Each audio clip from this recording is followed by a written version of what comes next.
Eyo broski, uyu ni B1 promoter, iyi ni Truth TV Rwanda. Ndongeye ndagarutse by'umwihariko kubera yuko nari nkumbuye kongera kubaha zino top 10 nsanzwe mbagezaho kuri Truth TV Rwanda. By'umwihariko nabibabwiye ndi B1 promoter Boston wa mbere niyiziye. Uyu munsi rero bafitiye top 10 y'abahanzi bubatse izina muri uyu muziki mu buryo ariko bugezweho nyuma y'igihumbi kimwe magana cyenda na mirongo icyenda na kane. Nubwo buryo bw'umwihariko rero nabateganyirije cyangwa se nabatunganyirije top 10 nziza cyane. Ndagusaba rero kuba wayumva guhera kuri iyi segonda ugenda umenya ngo abahanzi kuva muri mirongo icyenda na kane uzamuka uza muri iyi myaka turimo nabahe bahanzi ubundi babiciye bigacika, nabahe bahanzi baririmbye umuziki ugezweho, umuziki uryoshye, umuziki wakoranwe ubuhanga ndetse na innovation, icyo bita creativity, ndetse bafitemo n'icyo bita passion. Abo bahanzi rero turaza kubahera ku mwanya wa 10 tugende tumanuka. By'umwihariko ku mwanya wa 10 turasanga umuhanzi kazi bita Miss Shanera. Miss Shanera w'imyaka 36. Uyu ni umudamu kuri ubu ngubu ariko yarabiciye biracika ahagana muri za 2007. Ngira ngo abamuzi baramuzi, yararirimbye ariko ubundi yatangiye kumenyekana ahagana muri za 2004 2005, kubera yuko Miss Shanera tumuzi mu ndirimbo zo kwibuka. Nyuma yahagenda akora n'izindi ndirimbo zagiye zikundwa nyinshi, ngira ngo wabyemera neza ugiye kuri YouTube channel ye. Ubundi Miss Shanera rwose ngira ngo abana bo nta nubwo bamuzi, abana bo muri iyi minsi ntago bamuzi, azwi n'abarigend ariko yaririmbye umuziki rwose turaryoherwa. Miss Shanera yaje ku mwanya wa 10. Ku mwanya wa 9 turasanga itsinda ryakunzwe, itsinda ryari rigezweho Kigali Boys. KGB ni itsinda ryaririmbagamo abasore batatu, Henry, MYP ndetse na Skizi. Aba bagabo ni abagabo bari bazi kuririmba. Ngira ngo ikimenyimenyi ajya muri YouTube yawe ubundi wandikemo ngo arasharamye, iyo ndirimbo irahita iguha ishusho ya Kigali Boys. Ni bamwe mu basore bari bafite umuziki watitije, sino kuvuga ngo ni u Rwanda gusa, ni East Africa, kubera yuko Kigali Boys ni bamwe mu basore bari bafite umuziki ugezweho, umuziki ubyinitse, umuziki ucurangitse, bari bakomeye cyane rwose. Niyo mpamvu ku mwanya wa 9 tutabarengeje ingoyi, baza ku mwanya wa 9. Ku mwanya wa 8 rero ntabatindiye turasangaho rurangiranwa w'umudamu cyangwa se uw'igitsina gore kazi bamwita Miss Jojo. Uyu nguyu ni umuhanzi kazi wabiciye biracika, kumva ko bavuga. Ngira ngo niba utibuka Miss Jojo wumve yuko utigeze ukurikirana umuziki mu buzima bwawe, kubera yuko Miss Jojo yarabiciye biracika, yaduhaye imiziki, yaduhaye show after show, yaduhaye ibirori, yaduhaye umuziki. Ngira ngo twaramwenjoyinze mu gihe twatumufite, yararirimbye. Ngira ngo hari igihe nzabategurira beef yageze kugirana n'umwe mu basani ndetse banohererezanya na zimwe mu ndirimbo, ariko Miss Jojo rwose yararirimbye umuziki uteye ubwoba. Ni umwe mu bahanzi nyine nakubwiye ngo bubatse umuziki mu buryo bugezweho kuva mu 1994 uzamuka uyu munsi. Ngira ngo Miss Jojo rero aza ku mwanya wa 8. Ku mwanya wa 7 turasanga rurangiranwa Rastaman Rafiki Coga Style. Ku mwanya wa 7 rero turasanga Rafiki Coga Style. Uyu muhanzi ni umwe mu bahanzi bakomeye ndetse na n'uyu munsi ni umwe mu barigend, ni umwe mu bagabo batavuga menshi ariko ku muziki yakoze, ku muziki yaririmbye, ni umuziki wari wihariye cyane yuko yari afite n'injyana ye yitwaga Coga Style. Ino ni injyana yabaye rurangiranwa mu Rwanda kuko kivuga Rafiki abandi bahita bakongereraho Coga Style, kubera yuko Rafiki Coga Style ni umwe mu bahanzi beza, ni umwe mu bahanzi baririmbye umuziki ubyinitse ndetse no muri style ye by'umwihariko. Rero urumva Rafiki ntabwo yari yoroshye kuko yari yifitiye style ye by'umwihariko, akabaza mu bahanzi bakoze umuziki mu buryo budasanzwe muri iyi myaka yatambutse.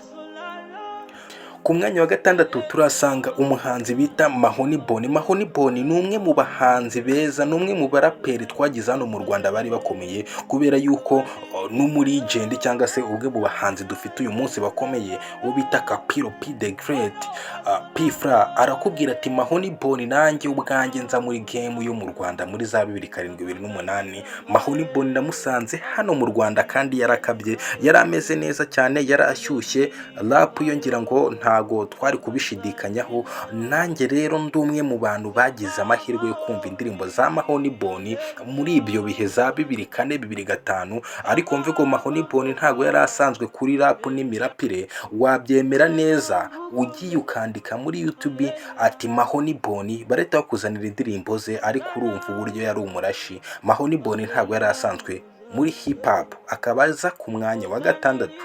Ku mwanya wa gatanu ntabatindiye turasanga uwo bita Makoni Koshwa. Makoni Koshwa the legend, uyu ni umugabo waririmbye indirimbo nyinshi, ni umugabo wakoze indirimbo zigiye zitandukanye, agera aho ngaho akora n'indirimbo z'iminsi mikuru zagiye zikundwa, ngira ngo izo bita bonane murazizi. Wandike muri YouTube yawe Makoni Koshwa, urahita ubona ko uyu mugabo atoroshye, ndetse n'imiririmbire n'imyandikire ntago byari byoroshye. Indirimbo yaririmbye zo zasigaye mu mitwe y'abantu, ndetse na n'uyu munsi uzabyemera neza. Ejo bundi mu minsi mikuru indirimbo uzaba uri kumva 50% nyinshi ni iza Makoni Koshwa, kubera yuko indirimbo yaririmbye ni nyinshi kandi ziryoheye amatwi. Niyo mpamvu twamushyize ku mwanya wa gatanu.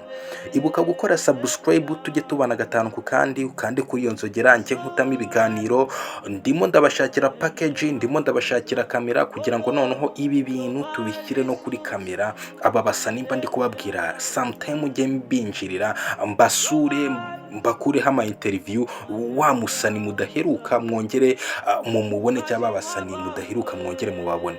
Ku mwanya rero wa kane mu bahanzi bubatse game, cyangwa se mu bahanzi bakoze umuziki mu buryo budasanzwe kuva mu 1994 kuzamura, turasanga ubita Ale Mukurarinda. Ale Muku ni umwe mu bahanzi beza, ni umwe mu bagabo bakoze umuziki, kandi tunamwifuriza n'iruhuko ridashira, kubera yuko ejo bundi yitabye Imana. Ariko Ale Muku indirimbo nyinshi yagiye aririmba, zaba iz'amakipe, zaba iz'iminsi mikuru, imyandikire ye bigaragara ko yari imyandikire myiza, kubera yuko wanabihamiriza ku ndirimbo z'urukundo yagiye aririmba. Zimwe mu ndirimbo za Ale Muku ntago zizigera zibagirana mu mitwe y'abantu, mu mitima y'abantu, kubera yuko uyu ni umugabo w'umuhanga, ni umugabo wakoze umuziki mu buryo budasanzwe, kandi ni umugabo wakoze akazi ke neza mu gihe gitoya. Mu myaka 50 n'inga yamaze ku isi yakoze umuziki mwiza rwose. Reka tumubwire ngo ahari Imana imuhe iruhuko ridashira, kandi imiziki yadusigiye tuzakomeza tuyumve, kandi ni imiziki yari iryoheye amatwi. Niba ugira ngo ndakubeshya, jya muri YouTube yawe wandikemo Ale Muku, indirimbo ze barazigwa kuko ni indirimbo zidasanzwe.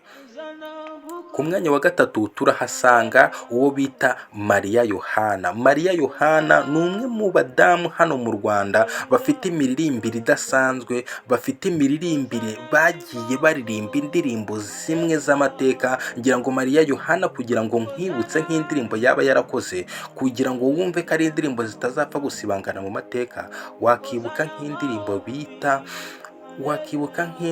bita Intsinzi. Iyi ngiyi ni indirimbo iryoheye amatwi, ni indirimbo izasigara mu binyagihumbi by'imyaka izaza, kubera yuko ni indirimbo itazasaza.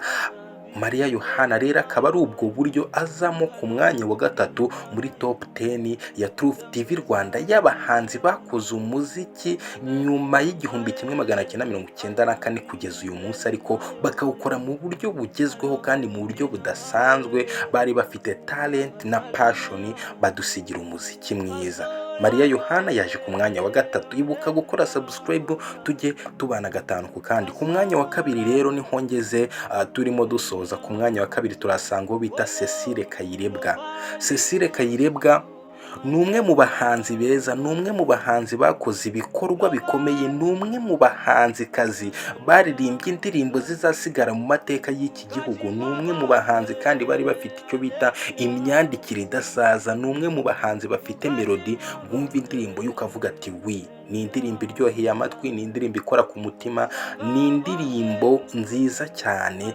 Rero ni ubwo buryo Cecile Kayirebwa nawe yaje mu bahanzi 10 bubatse music cyangwa se bakoze umuziki mu buryo budasanzwe kuva mu 1994 ugera uyu munsi. Ni umwe mu bahanzi rwose bakoze umuziki ariko bagasiga indirimbo nziza cyane cyane ko rwose dushima n'Imana uyu munsi turacyamufite Cecile Kayirebwa. Nzi yuko n'abakiri batoya bashaka gukora umuziki noneho even n'ibigitsina gore bakigiye kuri uyu Cecile Kayirebwa, byaba byiza cyane kuko hari byinshi bamwigiraho.